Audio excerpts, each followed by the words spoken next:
ডাকসুর উদ্যোগে ঢাকা ভার্সিটি এলাকায় অবৈধদের বিরুদ্ধে অভিযান পরিচালিত হচ্ছে। ডাকসু অভিযান পরিচালনা করছে খানিকটা এরকম। তাদের বিরাট ক্ষমতা হয়েছে, তারা এখন ক্যাম্পাসকে জঞ্জাল মুক্ত করতে যাচ্ছেন। টোকাইদেরকে উচ্ছেদ করবেন, তারা ভাসমানদেরকে উচ্ছেদ করবেন। এদেরকে নিয়ে কয়েকটা কথা বলা দরকার আছে, বলা বাহুল্য। এটা টোকাই এবং ভাসমান এবং অবৈধ যে দোকানদার আছে তাদের পক্ষে বলতে চাই, এবং এটা বলা ঝুঁকির ব্যাপার খানিকটা। এটা বলা মানেই হচ্ছে বাম ট্যাগ দিয়ে দেয়া। বাম ট্যাগের মেজর সমস্যা, মানে দুটো সমস্যা আছে। একটা ছোট সমস্যা, বাম মানে হচ্ছে আপনি গাঁজা খান এবং আপনি গোসল করেন না, এটা মেনে নিলাম, গায়ে মানে এটা গায়ে লাগালাম না, এটা খুব বেশি ক্ষতিগ্রস্ত করবে না। কিন্তু বাম মানে হচ্ছে আপনি ধর্মে বিশ্বাসী নন, আপনি ধর্মবিরোধী, সুতরাং আপনি কতলযোগ্য।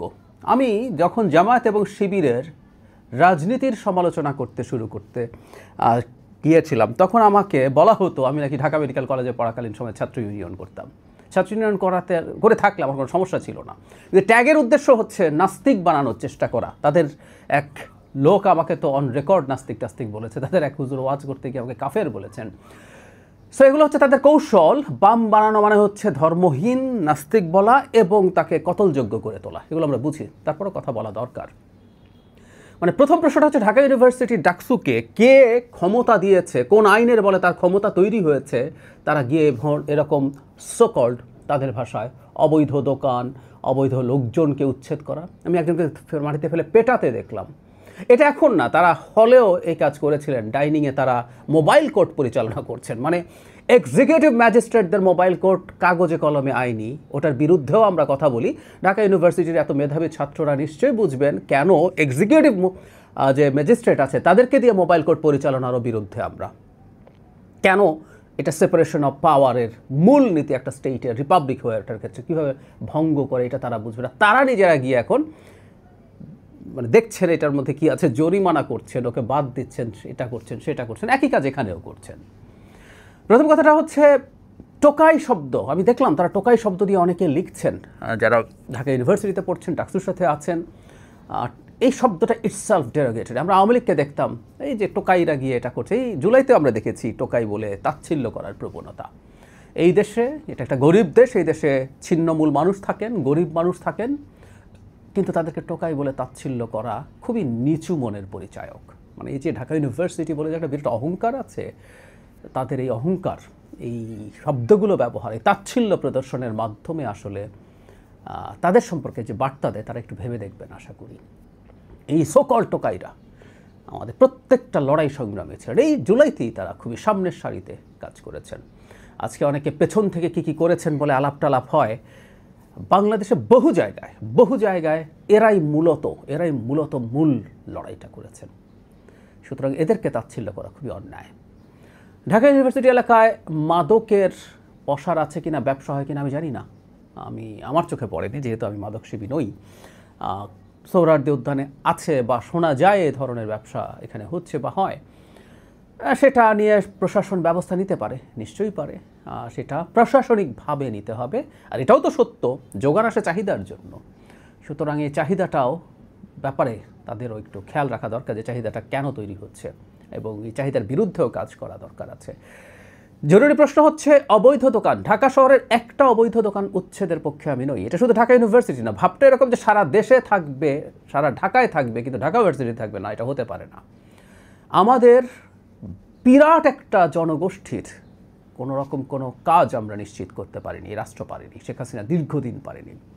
ফলে মানুষকে তার জীবিকার প্রয়োজনে, ইয়াস আমি মানি, বহু জায়গায় বসার মতো বৈধ কাগজপত্র তাদের নেই। যে আমি ফুটপাতে যখন দোকান উচ্ছেদ করা হচ্ছিল, আমি এটার বিরুদ্ধে বলেছি, আপনাদের অনেকের খারাপ লাগতে পারে, আমি এটা নিয়ে লিখেছি বিরুদ্ধে, যে এদেরকে এইভাবে উচ্ছেদ করা কোনোভাবেই উচিত না। আমি জানি এখানে মানুষের হাঁটার সমস্যা হয়, ফুটপাত দোকানের জন্য না, সব জেনেও বলছি।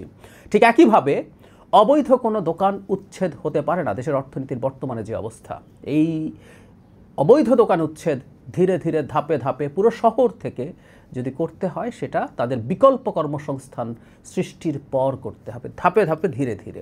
মানুষের জীবন এবং জীবিকাকে নষ্ট করতে পারা, আমরা কথ্য ভাষায় বলি পেটে লাথি দেওয়া, গর্হিত কাজ করছেন, এবং যে এখতিয়ার তার নেই সেটার মাধ্যমে করছেন। এই কাজগুলো কিভাবে হবে, প্রত্যেকটার ক্ষেত্রে আইনি পদক্ষেপ নিয়ে সেটা করতে হবে।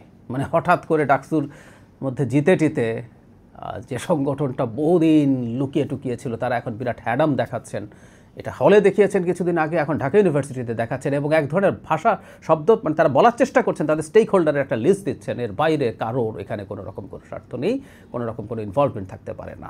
সরি, এগুলো খুবই খুবই বোকা বোকা কথা, এগুলো না বলাই ভালো। কারণ একটা পাবলিক ইউনিভার্সিটি, এই শব্দটাই তাই, পাবলিক ইউনিভার্সিটি, প্রচুর স্টেক হোল্ডার্স আছে, প্রচুর স্টেক হোল্ডার্স আছে, এমনকি জনগণ এটার গুরুত্বপূর্ণ স্টেক হোল্ডার্স। আমি নিজেও পাবলিক প্রতিষ্ঠানগুলোতে পড়েছি, সুতরাং এত ফুটানির কিছু আসলে হয় নাই, জনগণের টাকায় পড়ে এই ব্যাপারগুলো তাদের মাথায় রাখা দরকার।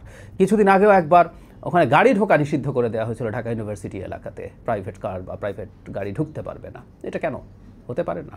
নো ওয়ে, তাদের কোনো কোনো জায়গায় সমস্যা হয়েছে বলে তারা এটা করে ফেলবেন, এটা কোনোভাবেই হতে পারে না। কিছু রেগুলেশনস, কিছু নিয়ম থাকতে পারে, কিন্তু সেটা এই রকম ঢালাওভাবে এবং হুমকির ঢঙে এই লিস্ট দিয়ে যে এরা স্টেক হোল্ডার্সের, কারো আর কোনো কিছু বলার নেই, প্রত্যেকের কথা বলার আছে। এবং ওখানে তাদের ভাষায় টোকাইরা নাকি মিছিল করেছে কোন সন্ত্রাসীর নেতৃত্বে। তাদের অধিকার যদি ক্ষুণ্ণ হয়, তাদের পেটে যদি লাঠি পড়ে, তারা মিছিল করবেন এবং সেই মিছিলের সাথে আমাদের সহমত আছে, আমরা আমাদের সলিডারিটি তাদের সাথে আমরা জানাচ্ছি। এটার জন্য যে কোনো গালি মেনে নিতে প্রস্তুত আছি। আমি এটুকুই বলতে চাই যে আমাদের তরুণরা, রাষ্ট্রটা একটু বুঝে উঠুন আস্তে আস্তে। ক্ষমতা থাকলেই সেটা কিভাবে ব্যবহার করছি, ক্ষমতা কিন্তু ক্ষমতা হয়ে ওঠে যখন সেটা আইনি চৌহদ্দির মধ্যে ব্যবহৃত হয়। এর বাইরে হলো একটা মাস্তানি, পিওর মাস্তানি। রাষ্ট্র যখন আইনি চৌহদ্দির বাইরে ক্ষমতা ব্যবহার করে, সে যখন এক্সট্রা জুডিশিয়াল কিলিং করে, সে যখন কাউকে গুম করে, কেউ যখন কাউকে নিয়ে এসে টর্চার করে, রাষ্ট্র এটা আসলে ক্ষমতা প্র্যাকটিস করে, একটা মাস্তানি করে। সো ঢাকা ইউনিভার্সিটিতে আসলে মাস্তানি হচ্ছে, এই বাস্তবতাটা তারা বুঝবেন নিশ্চয়ই। তাদের যদি কোনো অভিযোগ থাকে, কোনো সমস্যা থাকে, সেটার জন্য অ্যাডমিনিস্ট্রেটিভ প্রসেস আছে, সেই অ্যাডমিনিস্ট্রেশনের কাছে যাওয়া, প্রয়োজনে অ্যাডমিনিস্ট্রেশন আইন প্রয়োগকারী সংস্থাকে ডাকবেন, যা যা করার প্রসিডিউরালি হওয়া উচিত হবে।